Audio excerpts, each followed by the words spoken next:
Assalamualaikum warahmatullahi wabarakatuh. Perkenalkan, nama saya Raihan Enadri Syazidan dengan NIM 230304396 dari MGT 8. Di sini saya akan menjelaskan beberapa materi dari matkul pengantar manajemen dengan dosen Pak Iqbal Ahmad. Pertama, konsep dasar manajemen dan organisasi. Manajemen merupakan proses merencanakan, mengorganisasikan, memimpin, dan mengendalikan upaya dari anggota organisasi dan proses penggunaan sumber daya organisasi untuk mencapai tujuan yang telah ditetapkan oleh organisasi. Sedangkan organisasi yaitu suatu bentuk kerjasama yang terstruktur dan terencana antara sekelompok orang untuk mencapai tujuan bersama. Hubungan antara keduanya yaitu manajemen adalah proses yang digunakan untuk mencapai tujuan organisasi. Sedangkan organisasi sendiri menyediakan struktur dan kerangka untuk manajemen. Jadi tanpa adanya manajemen, organisasi tidak akan dapat mencapai tujuannya. Dan begitu juga, tanpa organisasi, manajemen tidak akan memiliki tempat untuk beroperasi. Fungsi-fungsi manajemen. Fungsi-fungsi manajemen sendiri tidak jauh dari pengertiannya. Yang pertama yaitu planning atau perencanaan, yaitu menetapkan tujuan organisasi dan menentukan cara untuk mencapainya. Yang kedua ada organizing, pengorganisasian. Di sini kita menyusun struktur organisasi dan menetapkan tugas dan tanggung jawab anggota-anggota organisasi. Yang ketiga ada leading, kepemimpinan, yaitu memotivasi dan mengarahkan anggota organisasi untuk mencapai tujuan bersama. Yang keempat ada controlling, yaitu pengendalian, yaitu memantau kemajuan organisasi dan mengambil tindakan korektif jika diperlukan. 2. Manajer dalam kegiatan manajemen. Manajer adalah individu yang bertanggung jawab secara langsung untuk memastikan kegiatan dalam sebuah organisasi dijalankan bersama para anggota dari organisasi tersebut. Tingkat-tingkatan manajemen. Yang pertama yaitu manajemen tingkat puncak. Ini tingkat yang paling atas. Biasanya diisi oleh direktur dan wakil direktur. Di tingkat kedua ada manajemen tingkat menengah, yang berisi manajer personalia, manajer produksi, manajer keuangan, manajer pemasaran, dan manajer lainnya. Tingkat ketiga ada manajemen tingkat pertama, biasanya diisi oleh supervisi. Yang keempat ada manajemen non supervisi, yaitu pegawai teknis atau buruh. Keahlian-keahlian yang harus dimiliki oleh manajer agar menjadi manajer yang baik. Yang pertama, keahlian teknis, yaitu kemampuan untuk melakukan tugas-tugas dan fungsi-fungsi yang terkait dengan bidang pekerjaan atau industri tertentu. Di sini, seorang manajer harus bisa memahami pekerjaan yang dilakukan oleh bawahan mereka, meningkatkan kredibilitas mereka di mata bawahan, mengidentifikasi dan menyelesaikan masalah secara lebih efektif. Keahlian kedua, keahlian berkomunikasi dan berinteraksi dengan masyarakat. Keahlian ini sangat penting bagi individu dan organisasi dalam berbagai aspek kehidupan. Keahlian komunikasi yang baik memungkinkan kita untuk membangun hubungan yang kuat dengan orang lain, baik secara pribadi maupun profesional.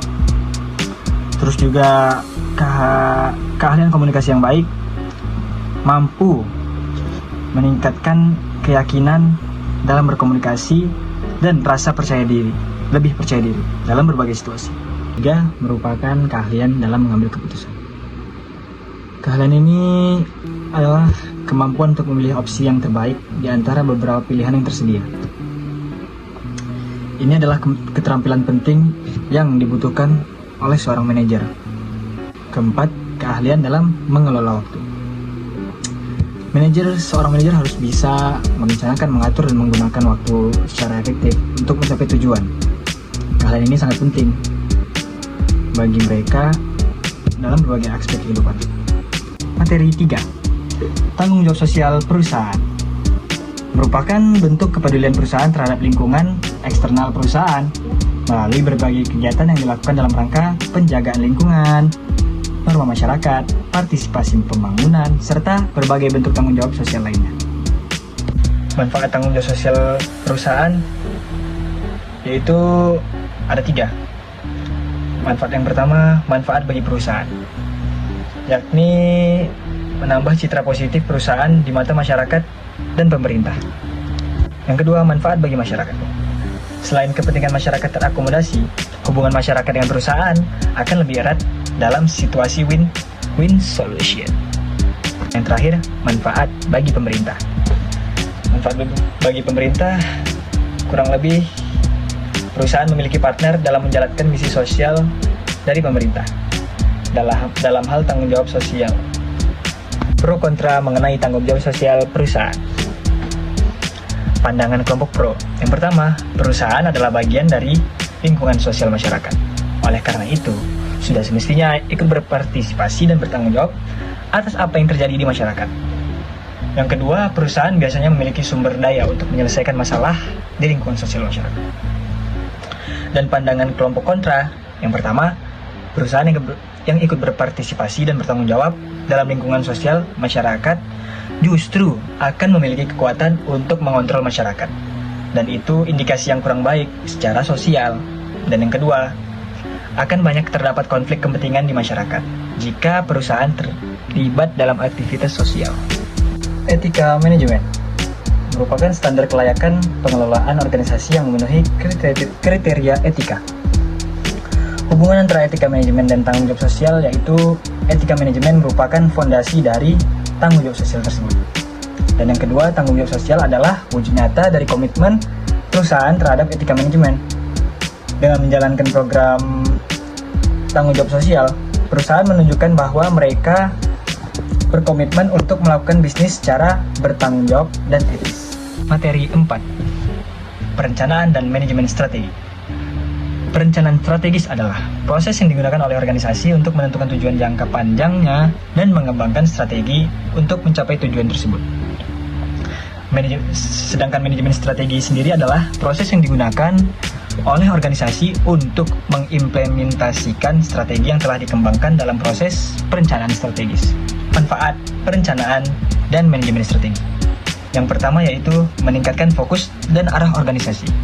Dan yang kedua, meningkatkan pengambilan keputusan. Ketiga, meningkatkan efisiensi dan efektivitas. Yang keempat, meningkatkan moral dan motivasi karyawan. Dan yang terakhir, meningkatkan keuntungan kompetitif. Materi 5. Mendirikan dan memperbaharui organisasi. Kewirausahaan merupakan seorang pelopor bisnis baru atau seorang manajer yang mencoba untuk memperbaiki suatu unit organisasi dengan memprakarsai perubahan produk. Perbedaan kewirausahaan dan manajemen. Menurut Paul H. Wilken, kewirausahaan mencakup upaya mengawali perubahan dalam produksi, sedangkan manajemen mencakup koordinasi proses produksi yang sudah berjalan. Intrapreneurship adalah kemampuan seseorang membuat organisasi menjadi adaptif dan memajukan iklim organisasi yang mendukung pengalaman kreatif. Intrapreneurship sendiri jelas berkaitan dengan kewirausahaan atau entrepreneurship. Intrapreneurship dapat mendorong entrepreneurship. Manajemen sumber daya manusia adalah proses serta upaya untuk merekrut, mengembangkan, memotivasi, serta mengevaluasi keseluruhan sumber daya manusia yang diperlukan perusahaan dalam mencapai tujuannya. Proses manajemen SDM. Yang pertama, Human Resource Planning, yaitu merencanakan kebutuhan dan pemanfaatan SDM bagi perusahaan.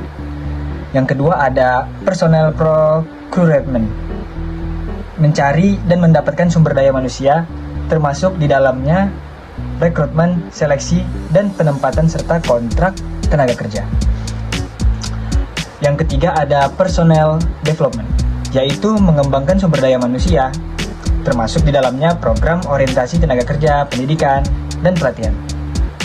Dan yang keempat ada Personnel Maintenance, yaitu memelihara sumber daya manusia, termasuk di dalamnya pemberian intensif, jaminan kesehatan, dan keselamatan tenaga kerja. Terus pemberian penghargaan dan lain sebagainya. Dan yang terakhir ada Personnel Utilization, yaitu memanfaatkan dan mengoptimalkan sumber daya manusia, termasuk di dalamnya promosi, demosi, transfer, dan juga separasi. Jenis-jenis rekrutmen. Yang pertama ada rekrutmen internal, proses untuk mendapatkan tenaga kerja atau SDM yang dibutuhkan dengan mempertimbangkan tenaga kerja yang sudah ada atau yang sudah dimiliki oleh perusahaan. Yang kedua ada namanya rekrutmen eksternal, yaitu perusahaan memperoleh tenaga kerja dari luar perusahaan, atau seringkali dinamakan sebagai outsourcing.